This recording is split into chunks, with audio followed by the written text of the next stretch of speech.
నమస్తే AP scoop టీవీకి స్వాగతం. ముందుగా బులెటిన్ హెడ్లైన్స్.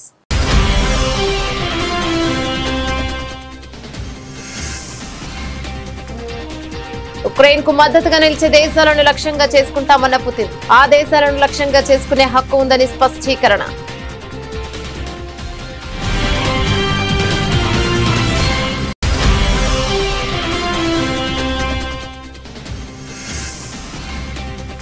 అమెరికా ఒత్తిడిని పట్టించుకో, రష్యా నుంచి చమురు కొనుగోలు చేస్తామని తేల్చి చెప్పిన కేంద్ర ఆర్థిక మంత్రి నిర్మలా సీతారామన్.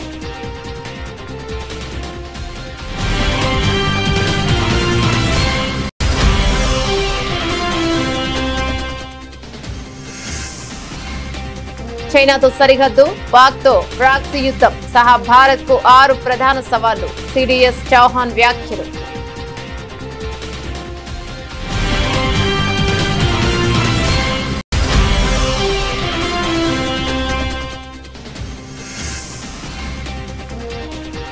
అయోధ్యలో భూటాన్ ప్రధాని రామ్లల్లాను దర్శించుకున్న తొలి విదేశీ అధినేతగా ఘనత.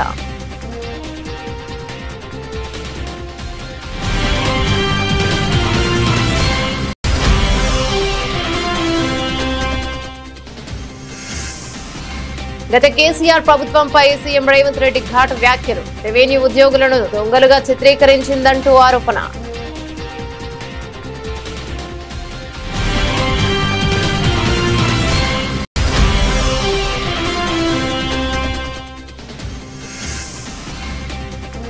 తురకపాలెంలో వరుస మరణాలు. ఎమర్జెన్సీ ప్రకటించాలని సీఎం చంద్రబాబు ఆదేశం.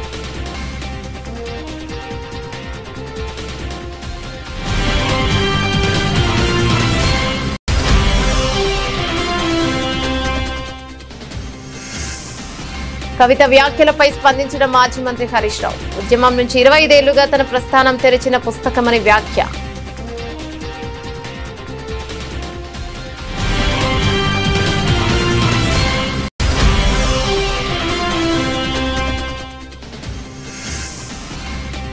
ప్రజల ఆస్తులు దోచిపెడుతున్నారంటూ చంద్రబాబుపై జగన్ ఫైర్.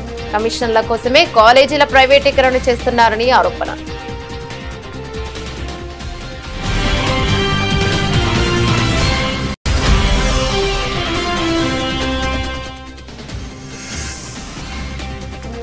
మహాగణపతికి భక్తుల ఘన వీడ్కోలు. మొదలైన ఖైరతాబాద్ గణేశుడి శోభయాత్ర.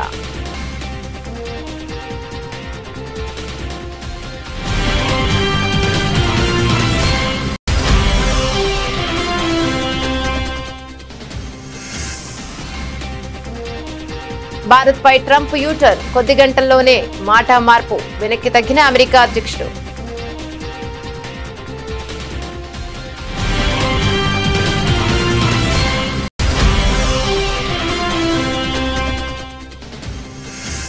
మెడికల్ కాలేజీలు, ఆరోగ్యశ్రీ ప్రైవేట్ పరం చేసే నిర్ణయాలను వెనక్కి తీసుకోవాలి. ప్రభుత్వాన్ని డిమాండ్ చేసిన మాజీ మంత్రి శాఖ శైలజనాథ్.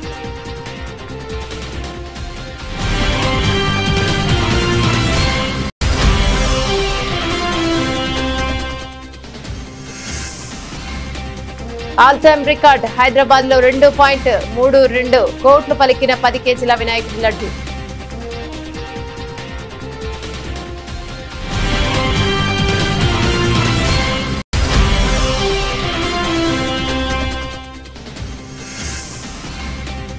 ఆసియా కప్ వేట షురు. దుబాయ్ లో ప్రాక్టీస్ ప్రారంభించిన భారత జట్టు. డిఫెండింగ్ ఛాంపియన్ గా బరిలోకి దిగుతున్న టీమిండియా.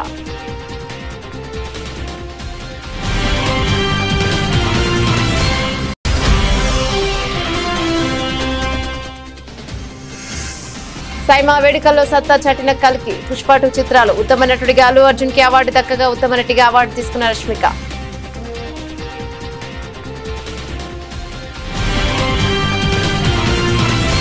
డీటెయిల్స్ చూస్తే, ఉక్రెయిన్తో యుద్ధం కొనసాగుతున్న ప్రస్తుత పరిస్థితుల్లో తమకు వ్యతిరేకంగా వ్యవహరించే దేశాలను చట్టబద్దమైన లక్ష్యాలను పరిగణించే అధికారం తమకు ఉంటుందని రష్యా అధ్యక్షుడు వ్లాదిమిర్ పుతిన్ స్పష్టం చేశారు. ఉక్రెయిన్ కు మద్దతుగా ఆ దేశంలో తమ సైనిక దళాలను మోహరించే ఏ దేశాలనైనా తమ సైన్యం లక్ష్యంగా చేసుకుంటోందని ఆయన హెచ్చరించారు. ఉక్రెయిన్ కు అనుకూలంగా బలగాలను మోహరించడం దీర్ఘకాలిక శాంతికి ఏమాత్రం దోహదం చేయదని పుతిన్ అభిప్రాయపడ్డారు. పశ్చిమ దేశాలతో ఉక్రెయిన్ కొనసాగిస్తున్న సన్నిహిత సైనిక సంబంధాలే ప్రస్తుత సంఘర్షణకు ప్రధాన కారణమని ఆయన పేర్కొన్నారు. ఇరు దేశాల మధ్య శాంతి చర్చలు సఫలమై యుద్ధం ముగిస్తే ఉక్రెయిన్కు మద్దతుగా ఇతర దేశాల సైనిక దళాలను మోహరించాల్సిన అవసరం ఏమిటని ఆయన ప్రశ్నించారు. నిజంగానే దీర్ఘకాలిక శాంతిని కాంక్షిస్తే సైనిక బలగాలను మోహరింపు అవసరం లేదని పుతిన్ తేల్చి చెప్పారు. రష్యా నుంచి చమురు కొనుగోలు విషయంలో అమెరికా నుంచి వస్తున్న ఒత్తిళ్లకు భారత్ తలొగ్గే ప్రసక్తే లేదని కేంద్ర ఆర్థిక మంత్రి నిర్మలా సీతారామన్ స్పష్టం చేశారు. కేవలం దేశ ప్రయోజనాలను అవసరాలను దృష్టిలో ఉంచుకునే తమ నిర్ణయాలు ఉంటాయని ఆమె తేల్చి చెప్పారు. రష్యా నుంచి చమురు కొనుగోలును కొనసాగిస్తామని కుండబద్దలు కొట్టారు. ఈ విషయం రష్యా చమురు అయినా మరేదైనా సరే మాకు ఏది అనుకూలంగా ఉంటే ఆ నిర్ణయమే తీసుకుంటాం. ముఖ్యంగా ధర, రవాణా వంటి అంశాలను పరిగణలోకి తీసుకుంటాం. విదేశీ మారక ద్రవ్యం భారీగా ముడిపడి చమురును ఎక్కడి నుంచి కొనాలనేది పూర్తిగా మా అవసరాలపై ఆధారపడి ఉంటుంది. కాబట్టి మేం నిస్సందేహంగా రష్యా నుంచి చమురు కొనుగోలు చేస్తామని ఆమె వివరించారు. దేశ దిగుమతులలో బిల్లులో అత్యధిక వాటా ముడి చమురుదేనని ఆమె మరోసారి గుర్తు చేశారు. రష్యా నుంచి చమురు కొనుగోలు చేయడం ద్వారా ఉక్రెయిన్ యుద్ధానికి భారత్ పరోక్ష ఆర్థిక సాయం అందిస్తోందని అమెరికా అధ్యక్షుడు డొనాల్డ్ ట్రంప్ తీవ్ర ఆరోపణలు చేసిన విషయం తెలిసిందే. ఈ నేపథ్యంలోనే ఆగస్టు 27 నుంచి భారత్ పై మొత్తం 50% దిగుమతి సుంకాన్ని ఆయన విధించారు. ఈ పరిణామాల నేపథ్యంలో నిర్మలా సీతారామన్ చేసిన వ్యాఖ్యలు ప్రాధాన్యం సంతరించుకున్నాయి. భారతదేశ జాతీయ భద్రతకు సంబంధించిన 6 కీలక సవాళ్లు ఉన్నాయని, వీటిని ఎదుర్కొనేందుకు దేశం నిరంతరం సిద్ధంగా ఉండాలని chief of defence staff CDS general Anil Chauhan స్పష్టం చేశారు. భవిష్యత్తులో యుద్ధాలు కేవలం భూమి, ఆకాశం, సముద్రానికే పరిమితం కాదని బహుముఖ రంగాల్లో పోరాటానికి సన్నద్ధం కావాలని ఆయన పిలుపునిచ్చారు. గోరఖ్పూర్ లో జరిగిన ఒక కార్యక్రమంలో ఆయన మాట్లాడుతూ దేశం ఎదుర్కొంటున్న సవాళ్లలో చైనాతో పరిష్కారం కాని సరిహద్దు వివాదమే అతి పెద్దదని సిడిఎస్ చౌహాన్ నొక్కి చెప్పారు. 1000 గాయాలతో భారత్ ను తీయాలి అనే పాకిస్తాన్ ప్రాక్సీ యుద్ధ వ్యూహం రెండో ప్రధాన సవాలు అని ఆయన పేర్కొన్నారు. ఈ సమస్యలు తాత్కాలికమైనవి కావని, నిరంతరంగా కొనసాగుతున్నాయని, అందుకే వ్యూహాత్మక సంసిద్ధత అత్యంత అవసరమని ఆయన తెలిపారు. సిడిఎస్ వివరించిన ఇతర సవాళ్లలో పొరుగు దేశాల్లో నెలకొన్న రాజకీయ, సామాజిక, ఆర్థిక అస్థిరత మూడోదిగా ఉంది. దీనివల్ల బయట శక్తులు జోక్యం చేసుకునేందుకు ఆస్కారం ఏర్పడుతోందని ఆయన అన్నారు. యుద్ధ స్వరూపం పూర్తిగా మారిపోవడం నాలుగో సవాలని, ప్రస్తుత స్పేస్, సైబర్ స్పేస్ వంటి రంగాలకు కూడా పోరాటాలు విస్తరించాయని వివరించారు. పాకిస్తాన్, చైనాల అణ్వాయుధ సామర్థ్యాలు 5వ సవాలు కాగా, సైనిక టెక్నాలజీలో వస్తున్న వేగవంతమైన మార్పులు 6వ సవాలని ఆయన పేర్కొన్నారు. राष्ट्रीय सुरक्षा कोई साधारण विषय नहीं है। इसका लेख जो है प्रोफेसर हर्ष जी ने पहले ही बताया। ये एक ही अत्यंत व्यापक, अतिबृहत और महत्वपूर्ण विषय है। हर वर्ग, हर क्षेत्र के लोग इसे अपने ही दृष्टिकोण और अपने ही नज़रिए से देखते हैं। इसका एक बहुत अच्छा एग्जाम्पल हर चीज़ ने दिया था, एक हाथी का, जिसके सामने जो है 7 लोगों को जिनकी आंखों पे पट्टियाँ थी, उनसे पूछा गया कि उसके बारे में वो क्या समझते हैं, और सबका अलग अलग दृष्टिकोण था, लेकिन विषय एक ही था। अगर किसी राजनीति या राजदूत को पूछेंगे कि राष्ट्रीय सुरक्षा क्या है, तो वह उसे गठबंधन के तौर पे देखेगा या द्विपक्षीय या बहुपक्षीय रिश्तों के बारे में बात करेगा, जिससे कि राष्ट्रीय सुरक्षा हासिल की जा सके। एक अगर इकोनॉमिस्ट हो या अर्थशास्त्री हो, तो वह आर्थिक संप्रभुता की दृष्टि से राष्ट्रीय सुरक्षा को देखेगा। मैं एक सैनिक हूँ। मैंने 44 साल अपनी सर्विस जो है यूनिफॉर्म में बिताई है, और मेरा जो दृष्टिकोण है वो थोड़ा सा भिन्न होगा, अलग होगा। तो आज के जो अभिभाषण में आप लोग को अगर कोई मिलिट्री तरफ का झुकाव नज़र आए, वो स्वाभाविक है। भारतवर्ष के सबसे वास्तविक रणनीतिक विचारक, ओरिजिनल स्ट्रैटेजिक थिंकर चाणक्य से मुझे यकीन है आप सब लोग परिचित होंगे। उन्होंने अपने ग्रंथ अर्थशास्त्र में राष्ट्र के लिए 4 प्रमुख प्रकार के खतरों का वर्णन किया था। सबसे पहला था आंतरिक खतरे, इंटरनल थ्रेट्स। ये खतरे राष्ट्र के भीतर उत्पन्न होते हैं, जैसे अंदरूनी विद्रोह, क्रांति, आंतरिक अशांति और अलगाववाद। భూటాన్ ప్రధానమంత్రి దాసో షెరింగ్ టొబ్గే అయోధ్య శ్రీరాముడి ఆలయాన్ని దర్శించుకున్నారు. ఈ పవిత్ర క్షేత్రాన్ని సందర్శించిన తొలి విదేశీ దేశాధినేతగా ఆయన నిలిచారు. ప్రస్తుతం 4 రోజుల భారత పర్యటనలో ఉన్న టొబ్గే తన భార్య తాపి డోమాతో కలిసి అయోధ్యకు వచ్చేశారు. ఇక ఈ పర్యటన ఒక చారిత్రక మైలురాయి అని భారత విదేశాంగ శాఖ అభివర్ణించింది. దాదాపుగా 1:40 పాటు టొబ్కే దంపతుల ఆలయ ప్రాంగణంలో గడిపారు.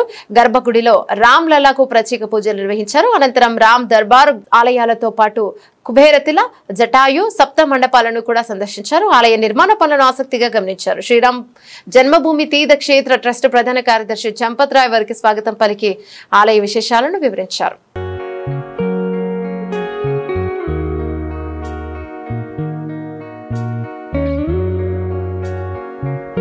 రెవెన్యూ శాఖలో మెరుగైన సేవల కోసం గ్రామ పాలన అధికారుల జీపీఓను నియమించినట్లు తెలంగాణ ముఖ్యమంత్రి రేవంత్ రెడ్డి స్పష్టం చేశారు. తెలంగాణ రాష్ట్ర సాధనలో రెవెన్యూ సిబ్బందిని కీలక పాత్ర పోషించారని ఆయన పేర్కొన్నారు. శుక్రవారం హైదరాబాద్ లోని హైటెక్స్ లో కొలువుల పండుగ కార్యక్రమంలో భాగంగా గ్రామ పాలన అధికారుల జీపీఓకు సీఎం రేవంత్ రెడ్డి నియామక పత్రాలను అందజేశారు. అనంతరం సీఎం రేవంత్ రెడ్డి మాట్లాడుతూ తెలంగాణలో తొలి సీఎం మన బతుకులు మారుస్తారని మనమంతా నమ్మామన్నారు. రెవెన్యూ ఉద్యోగులను దొంగలుగా చిత్రీకరించు గత కేసీఆర్ ప్రభుత్వంపై ఆయన ఆగ్రహాన్ని వ్యక్తం చేశారు. ప్రజలను దోచుకున్నది రెవెన్యూ ఉద్యోగులే అన్నట్లుగా చిత్రీకరించిందని ఆయన విమర్శించారు. భూమికి తెలంగాణ ప్రజలకు విడదీయరాని అనుబంధం ఉందని ఇక సందర్భంగా ఆయన అభిప్రాయపడ్డారు. చరిత్రలో భూమి చుట్టూ జరిగిన ఉద్యమాలు ఎన్నో ఉన్నాయని పేర్కొన్నారు. గతంలో కాంగ్రెస్ పార్టీ అధికారంలో ఉన్నప్పుడే పోడు భూముల పంపిణీ చేసిందని గుర్తు చేశారు. గత పాలకులు భూములను కొలగొట్టేందుకే ధరణిని తీసుకొచ్చారని ఆరోపించారు. భూ సమస్యల పరిష్కారం కాకుండా మిమ్మల్ని బలి పశువులను చేశారంటూ ప్రజలను ఉద్దేశించి ఆయన వ్యాఖ్యానించారు. ఆ పాపాలు బయటకు వస్తాయని వీఆర్ఏలను తొలగించారని వివరించారు. కూలిపోయిన కాళేశ్వరాన్ని చూపించి ఆ పార్టీని రద్దు చేస్తారా, లేకపోతే వాళ్ళందరినీ వీళ్ళని తొలగించినట్టు మొత్తం ఉద్యోగాల నుంచి తొలగించడానికి అవకాశం ఉందా అని నేను అడిగిన. నిజంగానే చిన్నదో పెద్దదో తప్పు జరిగితే మొత్తం వ్యవస్థనే రద్దు చేసిండు. 1,00,000 కోట్లు ఖర్చు పెట్టిన కాళేశ్వరం కట్టడం కూలడం 3 ఏళ్లలోనే జరిగిపోయింది. మరి వాళ్ళనేమనాలి, వాళ్ళకేం శిక్ష విధించాలనో నేను కాదు, ఈ ప్రశ్న నేను అడగను. వేలాది మంది గ్రామ పాలన అధికారులు గ్రామాన వాళ్ళే అడుగుతారు, వాళ్ళే సమర్థించుకుంటారు, వాళ్ళే పేదలకు సేవలు చేస్తారు, వాళ్ళే రైతుల సమస్యల్ని పరిష్కరించే బాధ్యత తీసుకుంటారు. ఎందుకంటే ఎంతో వ్యతిరేకత వారు కల్పించిన ఈరోజు మా రెవెన్యూ శాఖ మంత్రి బలంగా వాదించి ఈరోజు ఈ వ్యవస్థను పునరుద్ధరిస్తున్నాడు. ఇవాళ పూర్తి బాధ్యత రెవెన్యూ మంత్రి పొంగులేటి శ్రీనివాసరెడ్డి గారు మీ తరఫున వకాల్తు తీసుకున్నాడు. నాకు వారి పట్ల మీ పట్ల సంపూర్ణమైన విశ్వాసం ఉన్నది, నమ్మకం ఉన్నది.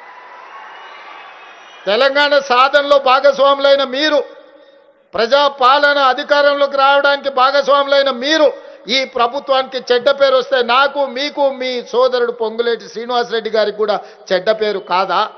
ఇవాళ అందుకే ఏ చెడ్డ పేరు రాకుండా ఖచ్చితంగా మంచి పరిపాలన అందించి భూభారతి చట్టాన్ని అమలు చేయడమే కాదు, సాదా బైనామాలను కూడా ఎక్కడ వివాదాలకు తావు లేకుండా ఖచ్చితంగా మా గ్రామ పాలన అధికారులు అమలు చేస్తారని మంత్రివర్గానికి నేను హామీ ఇచ్చిన. గుంటూరు జిల్లా తురకపాలెం గ్రామంలో గత 2 నెలలుగా చోటు చేసుకుంటున్న వరుస మరణాలు తీవ్ర కలకలం రేపుతున్న నేపథ్యంలో ముఖ్యమంత్రి చంద్రబాబు పరిస్థితిని సమీక్షించేందుకు రంగంలోకి దిగారు. గ్రామంలో నెలకొన్న పరిస్థితులను హెల్త్ ఎమర్జెన్సీగా పరిగణించాలని, తక్షణం చర్యలు చేపట్టాలని వైద్యారోగ్య శాఖ అధికారులను ఆయన ఆదేశించారు. తన క్యాంపు కార్యాలయంలో ఉన్నతాధికారులతో అత్యవసర సమావేశం నిర్వహించిన సీఎం ఈ సమస్య మూలాలను గుర్తించి ప్రజల్లో భరోసా నింపాలని స్పష్టం చేశారు. గడిచిన జూలై ఆగస్టు నెలలో గ్రామంలో 10ల సంఖ్యలో ప్రజలు అంతుచిక్కని వ్యాధితో మరణించడంపై సీఎం చంద్రబాబు తీవ్ర ఆందోళన వ్యక్తం చేశారు. దీనిపై సమగ్ర దర్యాప్తు జరిపి అసలు కారణాలను నిగ్గు తేల్చాలని సూచించారు. తక్షణ కార్యాచరణలో భాగంగా ఈ శని ఆదివారంలో ప్రత్యేక వైద్య బృందాలను గ్రామానికి పంపించి ప్రతి ఒక్కరికి నిర్దేశించిన 42 రకాల వైద్య పరీక్షలు నిర్వహించాలని ఆదేశించారు. సోమవారం నాటికి గ్రామస్తులందరినీ హెల్త్ ప్రొఫైల్ సిద్ధం చేసి తనకు నివేదించాలని గడువు విధించారు. అనారోగ్యంతో తీవ్రంగా బాధపడుతున్న వారిని వెంటనే ఆసుపత్రులకు తరలించి మెరుగైన చికిత్స అందించాలని స్పష్టం చేశారు. మాజీ మంత్రి బీఆర్ఎస్ నేత హరీష్ రావుపై ఇటీవల కల్వకుంట్ల కవిత తీవ్ర స్థాయిలో విమర్శలు చేసిన విషయం విదితమే. కవితను పార్టీ నుంచి సస్పెండ్ చేసిన నేపథ్యంలో ఆమె ఎమ్మెల్సీ పదవికి రాజీనామా చేశారు. ఈ క్రమంలో బీఆర్ఎస్ కవిత శ్రేణుల మధ్య మాటల యుద్ధం జరుగుతుంది. కవిత చేసిన వ్యాఖ్యలపై హరీష్ రావు స్పందిస్తూ తనపై ఆరోపణలు చేస్తున్న వారి విజ్ఞతకే దానిని వదిలేస్తున్నారన్నారు. ఉద్యమం నుంచి 25 ఏళ్లుగా తన ప్రస్థానం తెరిచిన పుస్తకమని ఆయన అన్నారు. ఇటీవల తనపైన పార్టీ పైన కొందరు ఆరోపణలు చేశారని, అయితే అవి ఎందుకు చేశారో, ఎవరి లబ్ధి కోసం చేశారో వారి విజ్ఞతకే వదిలివేస్తున్నారని హరీష్ రావు పేర్కొన్నారు. ఇదే క్రమంలో రేవంత్ రెడ్డి సర్కార్ పైన హరీష్ రావు విమర్శలు చేశారు. నా 25 ఏళ్ల రాజకీయ ప్రస్థానం తెలంగాణ ప్రజల ముందు ఒక తెరిచిన పుస్తకం లాంటిది. సరే, గత కొంతకాలంగా మా పార్టీ పైన అదేవిధంగా నా పైన కొన్ని రాజకీయ పార్టీలు చేస్తున్నటువంటి వ్యాఖ్యలనే వారు కూడా చేయడం జరిగింది. అయితే ఆ వ్యాఖ్యలు వారు ఎందుకు చేశారో అది వారి విజ్ఞతకే నేను వదిలేస్తున్నాను. కేసీఆర్ గారి నాయకత్వంలో గత 2.5 దశాబ్దాల కాలంగా ఒక క్రమశిక్షణ కలిగిన కార్యకర్తగా రాష్ట్ర సాధనలో, రాష్ట్ర అభివృద్ధిలో నేను చూపిన నిబద్ధత, నా పాత్ర అందరికీ తెలిసినటువంటిదే. ఈరోజు రాష్ట్రంలో ఎరువులు దొరకక ఒకవైపు రైతులు గోసపడతా ఉన్నారు, మరొక వైపు వరద ప్రాంతాల ప్రజలు అనేక ఇబ్బందుల్లో ఉన్నారు. కేసీఆర్ గారు దశాబ్ద కాలం ఎంతో కష్టపడి నిర్మించిన వ్యవస్థలను, ఒక్కొక్క వ్యవస్థను ఉద్దేశపూర్వకంగా ఈనాడు రేవంత్ రెడ్డి గారి ప్రభుత్వం కూల్చేటువంటి ప్రయత్నం చేస్తూ ఉంది. సో ఇటువంటి పరిస్థితుల్లో కష్టాల్లో ఉన్న ప్రజల్ని ఆదుకునే విషయంలో, తెలంగాణ ద్రోహుల చేతుల్లో నుంచి ఈ రాష్ట్రాన్ని కాపాడుకునే విషయంలో మా దృష్టి అంతా ఉంటుంది. సో మేము ఈ రాష్ట్ర సాధనలో పోరాటం చేసిన వాళ్ళం, ఈ రాష్ట్రాన్ని కాపాడుకోవడంలో బాధ్యత కలిగిన వాళ్ళం. సో మా సమయాన్ని అంతా కూడా దాని మీదనే మేము వెచ్చిస్తాం. తప్పకుండా కేసీఆర్ గారి నాయకత్వంలో తిరిగి బీఆర్ఎస్ పార్టీని అధికారంలో తెచ్చుకొని ఈ ప్రజలు పడుతున్న కష్టాలను తొలగించడానికి అందరం కలిసికట్టుగా ముందుకు సాగుతాం. చంద్రబాబు మీరు అనుకున్నంత పని చేశారు అంటూ వైసీపీ అధినేత జగన్ తీవ్ర స్థాయిలో ధ్వజమెత్తారు. టీడీపీ ప్రభుత్వం ప్రజా సంపదను కొలగొడుతోందని, కమిషన్ల కోసం ప్రభుత్వ ఆస్తులను తమ వారికి కట్టబెడుతోందని మండిపడ్డారు. ఎన్నికల ముందు సంపద సృష్టిస్తానని చెప్పి అధికారంలోకి వచ్చాక ప్రజల ఆస్తులను పప్పు బెల్లాల్లా పంచుతున్నారని విమర్శించారు. తమ ప్రభుత్వం నిర్మించిన ప్రభుత్వ మెడికల్ కాలేజీలను ప్రైవేటు పరం చేయాలని కేబినెట్ లో తీసుకున్న నిర్ణయం అవినీతికి పరాకాష్ఠ జగన్ అభివర్ణించారు.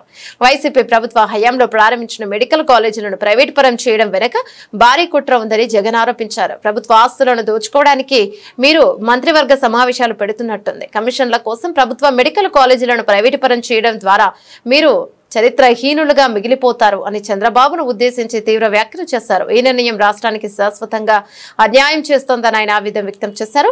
రాష్ట్రంలో వైద్య విద్య అభివృద్ధిపై చంద్రబాబుకు చిత్తశుద్ధి లేదని జగన్ విమర్శించారు. 1923 నుంచి 2019 వరకు రాష్ట్రంలో కేవలం 11 ప్రభుత్వ మెడికల్ కాలేజీలు ఉంటే పద్మావతి కాలేజీతో కలిపి 12 ఉన్నాయి. 3 సార్లు ముఖ్యమంత్రిగా ఉన్న మీరు ఒకటంటే ఒక్క ప్రభుత్వ మెడికల్ కాలేజీ అయినా కట్టారా? మేము 5 ఏళ్లలో 17 కొత్త కాలేజీలు ప్రారంభిస్తే వాటిని 5 ఇప్పటికే పనిచేస్తున్నాయి. మీరు బాధ్యతగా పూర్తి చేసి ఉంటే ఈ ఏడాదికి మిగిలిన కాలేజీలు కూడా తరగతులు మొదలయ్యేవి కదా అని ప్రశ్నించారు. వైసీపీ ప్రభుత్వం వచ్చాక రాష్ట్రంలో ఎంబీబీఎస్ సీట్లు 2360 నుంచి 4910కి పెరిగాయని, తమ హయాంలోనే సుమారు 800 కొత్త సీట్లు అందుబాటులోకి వచ్చాయని జగన్ గుర్తు చేశారు. తమ పిల్లలను డాక్టర్లు చేయాలని తల్లిదండ్రులు ఆస్తులు అమ్ముకుని ఉక్రెయిన్, రష్యా వంటి దేశాలకు పంపిస్తున్నారు. అలాంటిది మన రాష్ట్రంలోనే అందుబాటులోకి వస్తున్న వైద్య విద్యను నాశనం చేయడం ఎంతవరకు సమంజసమని ఆయన ప్రభుత్వాన్ని నిలదీశారు. భూముల కోసమే కుట్రపూరిత ప్లాన్ ప్రభుత్వ మెడికల్ కాలేజీలు రావడం వల్ల ఆ ప్రాంతంలో భూముల విలువ అమాంతం పెరిగిందని, ఆ భూములు భవనాలను కట్టేయడానికి ప్రైవేటీకరణ ప్లాన్ చేశారని జగన్ ఆరోపించారు. పులివెందుల కాలేజీకి ఎన్ఎంసీ సీట్లు ఇస్తే వద్దంటూ లేఖ రాసినప్పుడే మీ కుట్ర బయటపడింది. పేదలకు సూపర్ స్పెషాలిటీ సేవలు అందకుండా అడ్డుకుంటున్నారు అని విమర్శించారు. ప్రతి జిల్లాలో ప్రభుత్వ, ప్రైవేటు వైద్య రంగాలు సమతుల్యంగా ఉండాలన్న కనీస అవగాహన లేకుండా నిర్ణయాలు తీసుకుంటున్నారని మండిపడ్డారు. నగరంలోని అత్యంత ప్రతిష్టాత్మకంగా కొలువుదీనున్న ఖైరతాబాద్ శ్రీ విశ్వశాంతి మహాశక్తి గణపతి గంగమ్మ ఒడికి చేరేందుకు బయలుదేరారు. 10 రోజుల పాటు భక్తుల పూజలు అందుకున్న మహాగణపతి శోభాయాత్ర శనివారం ఉదయం వైభవంగా ప్రారంభమైంది. వాస్తవానికి ఉదయం 6 గంటలకు యాత్ర మొదలు కావాల్సి ఉన్న కొద్దిపాటి ఆలస్యంగా గణనాథుని వాహనం పైకి చేర్చి ఊరేగింపు ప్రారంభించారు. 69 అడుగుల ఎత్తు, 50 టన్నుల బరువున్న ఈ భారీ విగ్రహాన్ని హుస్సేన్ సాగర్ కు తరలించేందుకు ఎస్టీసీ ట్రాన్స్పోర్ట్ కు చెందిన 26 టైర్ల ప్రత్యేక వాహనాన్ని వినియోగిస్తున్నారు. దాదాపు 100 టన్నుల బరువును మోయగల సామర్థ్యం ఉన్న ఈ భారీ ర్యాలీపై మహాగణపతిని నిమజ్జన ప్రాంతానికి తీసుకెళ్తున్నారు. మహాగణపతి ఇరువైపులా ఉన్న పూరి జగన్నాథ్ స్వామి, లలిత త్రిపుర సుందరి, లక్ష్మీ సమేత హయగ్రీవ స్వామి, గజ్జలమ్మ దేవత విగ్రహాలను మరో వాహనంపై ఊరేగిస్తున్నారు. మధ్యాహ్నం 2 గంటల సమయంలో ట్యాంక్ బండ్లోని ఎన్టీఆర్ మార్ట్ లో ఉన్న 4 నంబర్ క్రేన్ వద్ద నిమజ్జనాన్ని పూర్తి చేసేలా అధికారులు ప్రణాళిక సిద్ధం చేశారు. ఇందుకోసం జీహెచ్ఎంసీ హుస్సేన్ సాగర్ పరిసరాల్లో మొత్తం 20 క్రేన్లను అందుబాటులోకి ఉంచింది. వాటిలో ఒక భారీ బరువును మోయగల బాహుబలి క్రేన్ కావడం విశేషం. ఖైరతాబాద్ నుంచి మొదలైన ఈ శోభాయాత్ర రాజ్దూత్ చౌరస్తా, టెలిఫోన్ భవన్, ఇక్బాల్ మినార్, తెలుగు తల్లి ఫ్లైఓవర్ మీదుగా సచివాలయం ముందు నుంచి ఎన్టీఆర్ మార్క్ చేరుకుంటుంది. అక్కడ ఏర్పాటు చేసిన ప్రత్యేక క్రెయిన్ సహాయంతో గణనాథుడి నిమజ్జన కార్యక్రమాన్ని పూర్తి చేస్తారు. భారత్ పై అమెరికా అధ్యక్షుడు డొనాల్డ్ ట్రంప్ తన వైఖరిని గంటల వ్యవధిలోనే మార్చుకున్నారు. ముందుగా భారత్ ను అమెరికా కోల్పోయిందంటూ సంచలన వ్యాఖ్యలు చేసి ఆ తర్వాత మాట మార్చారు. తన social media platform truth social China అధ్యక్షుడు షీ జిన్పింగ్, రష్యా అధ్యక్షుడు వ్లాదిమిర్ పుతిన్ తో భారత ప్రధాని నరేంద్ర మోదీ ఉన్న చిత్రాన్ని పోస్ట్ చేసిన ట్రంప్ భారత్ రష్యాలను మనం చైనాకు కోల్పోయినట్లు కనిపిస్తోంది అని వ్యాఖ్యానించారు. ఈ వ్యాఖ్యలు తీవ్ర చర్చనీయాంశం కాగా కొద్ది గంటల తర్వాత వైట్ హౌస్ లో జరిగిన మీడియా సమావేశంలో ఆయన భిన్నంగా స్పందించారు. భారత్ ను చైనా కోల్పోవడం విషయంలో ఎవరినైనా నిందిస్తున్నారా అని ఓ విలేకరి అడగా, అలా జరిగిందని నేను అనుకోవడం లేదు అంటూ ట్రంప్ యూటర్న్ తీసుకున్నారు. ప్రధాని మోదీతో తనకు చాలా మంచి సంబంధాలున్నాయని చెబుతూనే రష్యా నుంచి భారత్ భారీగా చమురు కొనుగోలు చేయడం తనను తీవ్ర నిరాశకు గురిచేసిందన్నారు. I don't think we have.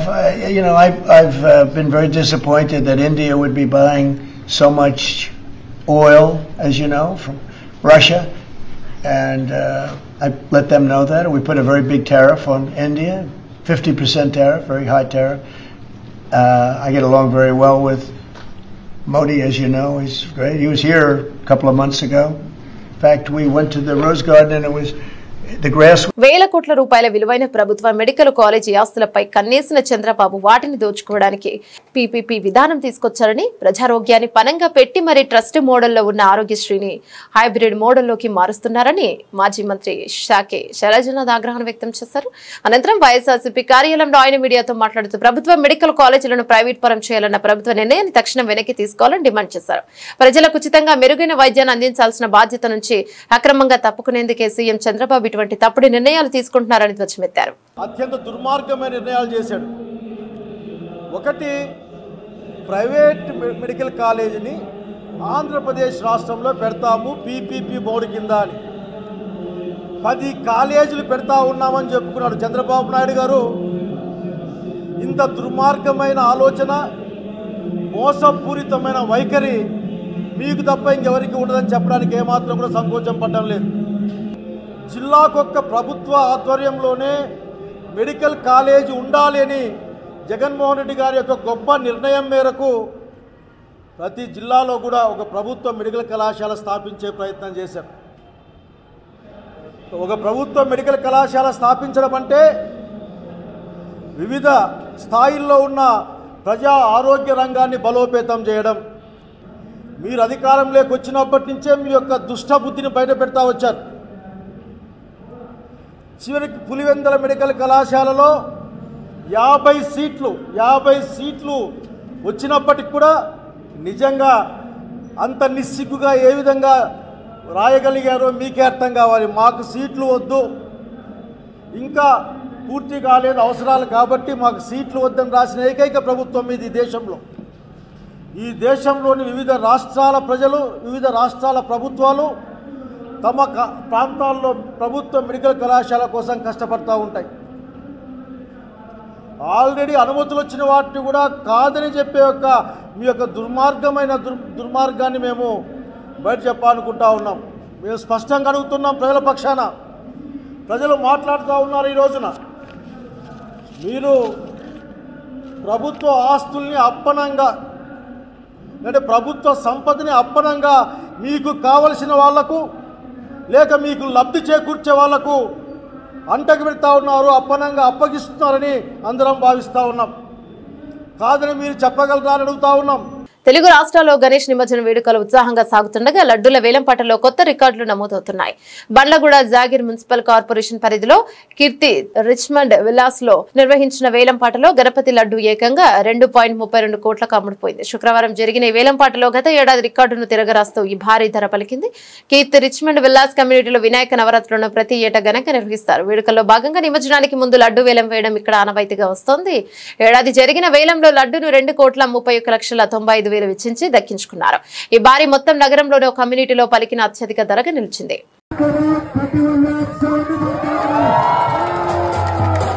Asia cup లో టైటిల్ నిలబెట్టుకునే లక్ష్యంతో డిఫెండింగ్ ఛాంపియన్ భారత క్రికెట్ జట్టు తమ సన్నాహకాలను ప్రారంభించింది. టోర్నమెంట్ కు ఆతిథ్యం ఇస్తున్న యుఏఈకి ముందుగానే చేరుకున్న టీమిండియా శుక్రవారం దుబాయ్లోని ఐసీసీ అకాడమీలో పూర్తిస్థాయి ప్రాక్టీస్ సెషన్ లో పాల్గొంది. హెడ్ కోచ్ గౌతమ్ గంభీర్ పర్యవేక్షణలో ఆటగాళ్లంతా నెట్స్ లో చెమటొచ్చారు. ఇటీవల ఇంగ్లాండ్ తో ముగిసిన టెస్ట్ సిరీస్ తర్వాత భారత ఆటగాళ్లు కలిసి శిక్షణ తీసుకోవడం ఇదే తొలిసారి. Captain Suryakumar Yadav, vice captain Shubman Gill, Sanju Samson, Jitesh Sharma వంటి కీలక ఆటగాళ్లు నెట్స్ లో చాలాసేపు బ్యాటింగ్ ప్రాక్టీస్ చేశారు. అక్కడి వాతావరణానికి అలవాటు పడేందుకు ఈసారి జట్టు యాజమాన్యం భారత్ లో ఎలాంటి ప్రత్యేక శిబిరం నిర్వహించకుండా నేరుగా దుబాయ్ లోని శిక్షణకు మొగ్గు చూపింది. టోర్నీలో అందరి దృష్టి స్టార్ పేసర్ జస్ప్రీత్ బుమ్రా పైనే ఉంది. 2024 టీ20 ప్రపంచ కప్ ఫైనల్ తర్వాత బుమ్రా మళ్లీ ఈ ఫార్మాట్ లో ఆడనుండటం ఇదే తొలిసారి. సుమారు 40 రోజుల విరామం తర్వాత జట్టుతో కలిసిన అతను నెట్స్ లో ఉత్సాహంగా కనిపించాడు. భారత్ ఈ టోర్నీలో తమ తొలి మ్యాచ్ ను సెప్టెంబర్ 10న యుఏఈతో ఆడనుంది. తర్వాత సెప్టెంబర్ 14న దాయాది పాకిస్తాన్ తో 19వ ఒమన్ తో తలపడనుంది. భారత్ ఇప్పటికే రికార్డు స్థాయిలో 8 సార్లు ఆసియా కప్ గెలుచుకోవడం విశేషం. ఈ టోర్నమెంట్ లో గ్రూప్ ఏ లో భారత్ తో పాకిస్తాన్, యుఏఈ, ఒమన్ జట్లు ఉండగా గ్రూప్ బి లో శ్రీలంక, బంగ్లాదేశ్, ఆఫ్ఘనిస్తాన్, హాంకాంగ్ ఉన్నాయి. స్పాన్సర్స్ లో లోగోలు లేకుండానే భారత్ ఆటగాళ్లు ప్రాక్టీస్ జెర్సీలతో శిక్షణలో పాల్గొన్నారు. దుబాయ్ లో సైమా హంగామా రేంజ్ లో ఉంది. శుక్రవారం, శనివారంలో ఈ వేడుకలోని ప్లాన్ చేయగా తొలి రోజు తెలుగు, కన్నడ భాషలకి చెందిన నటీనటులు అవార్డు సొంతం చేసుకున్నారు. పుష్ప సినిమాతో దేశవ్యాప్తంగా మంచి పేరు తెచ్చుకున్న అల్లు అర్జున్, రష్మిక మందన సైమా వేడుకల్లో సెంటర్ ఆఫ్ అట్రాక్షన్ కానున్నారు. ఉత్తమ నటుడిగా అల్లు అర్జున్ కి అవార్డు దక్కగా ఉత్తమ నటిగా రష్మిక అవార్డు తీసుకున్నారు. ఇక ఉత్తమ దర్శకుడిగా సుకుమార్, ఉత్తమ సంగీత దర్శకుడిగా దేవిశ్రీ ప్రసాద్ అవార్డులు దక్కించుకున్నారు. ఇక ఉత్తమ చిత్రంగా సైన్స్ ఫిక్షన్ మూవీ కల్కి చిత్రం కనిపించింది. పుష్ప 2 కల్కి చిత్రాలకు ఎక్కువ అవార్డులు దక్కడం విశేషం. వేడుకలో పాల్గొనేందుకు చాలా మంది స్టార్స్ ఇప్పటికే దుబాయ్ చేరుకున్నారు. తెలుగు, కన్నడ, తమిళ, మలయాళ భాషా చిత్రాలు, నటీనటులు, సాంకేతిక నిపుణులకు అవార్డులను అందజేసి సత్కరించే సైమా వేడుకలు ఇప్పుడు జరుగుతుంది. 13వ ఎడిషన్. అయితే ఈ వేడుకలలో బెస్ట్ యాక్టర్ క్రిటిక్స్ అవార్డును హనుమాన్ సినిమా తేజ సజ్జా దక్కించుకున్నారు. ఇక బెస్ట్ యాక్టర్ ఫీమేల్ డెబ్యూటెంట్ అవార్డును హీరోయిన్ భాగ్యశ్రీ గెలుచుకుంది. బులెటిన్ ముగించే ముందు హెడ్లైన్స్ మరోసారి.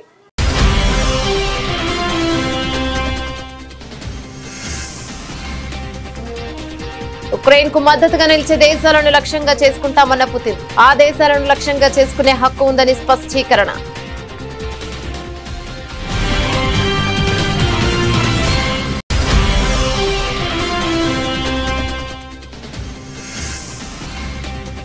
అమెరికా ఒత్తిడిని పట్టించుకో, రష్యా నుంచి చమురు కొనుగోలు చేస్తామని తేల్చి చెప్పిన కేంద్ర ఆర్థిక మంత్రి నిర్మలా సీతారామన్.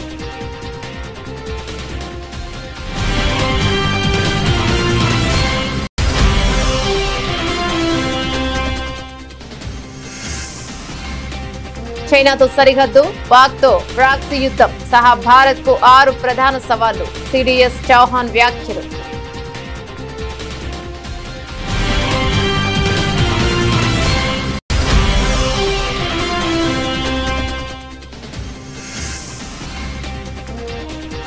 అయోధ్యలో భూటాన్ ప్రధాని రామ్లల్లాను దర్శించుకున్న తొలి విదేశీ అధినేతగా ఘనత.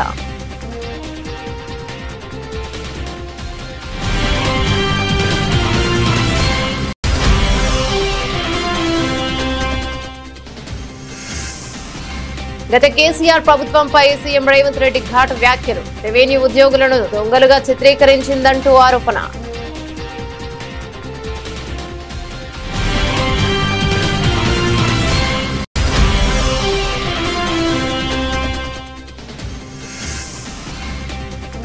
తురకపాలెంలో వరుస మరణాలు. ఎమర్జెన్సీ ప్రకటించాలని సీఎం చంద్రబాబు ఆదేశం.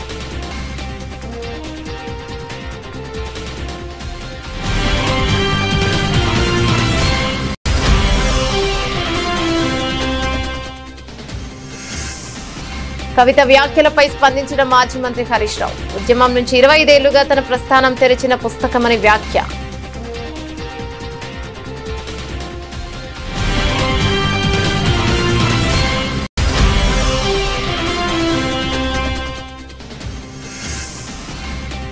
ప్రజల ఆస్తులు దోచిపెడుతున్నారంటూ చంద్రబాబుపై జగన్ ఫైర్. కమిషన్ల కోసమే కాలేజీల ప్రైవేటీకరణ చేస్తున్నారని ఆరోపణ.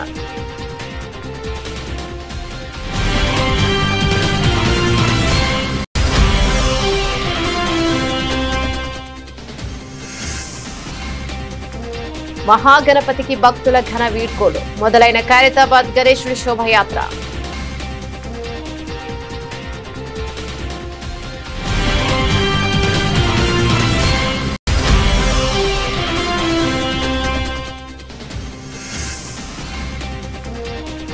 భారత్ పై ట్రంప్ యూటర్న్. కొద్ది గంటల్లోనే మాట మార్పు. వెనక్కి తగ్గిన అమెరికా అధ్యక్షుడు.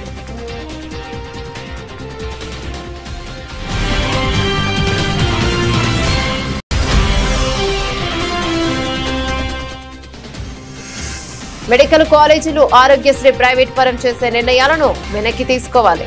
ప్రభుత్వాన్ని డిమాండ్ చేసిన మాజీ మంత్రి శాఖ శైలజనాథ్.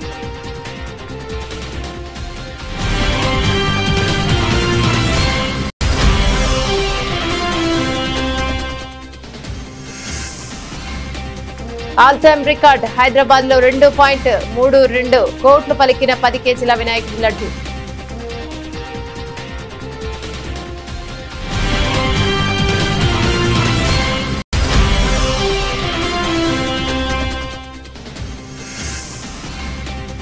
ఆసియా కప్ వేట షురు. దుబాయ్ లో ప్రాక్టీస్ ప్రారంభించిన భారత జట్టు. డిఫెండింగ్ ఛాంపియన్ గా బరిలోకి దిగుతున్న టీమిండియా.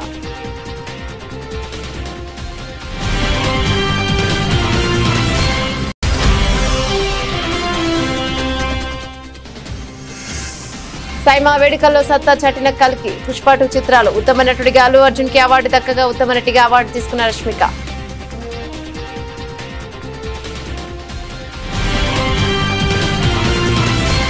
ఇవే బులెటిన్ డీటెయిల్స్. మరో బులెటిన్ మళ్ళీ కలుసుకుందాం. అంతవరకు సెలవు. నమస్తే.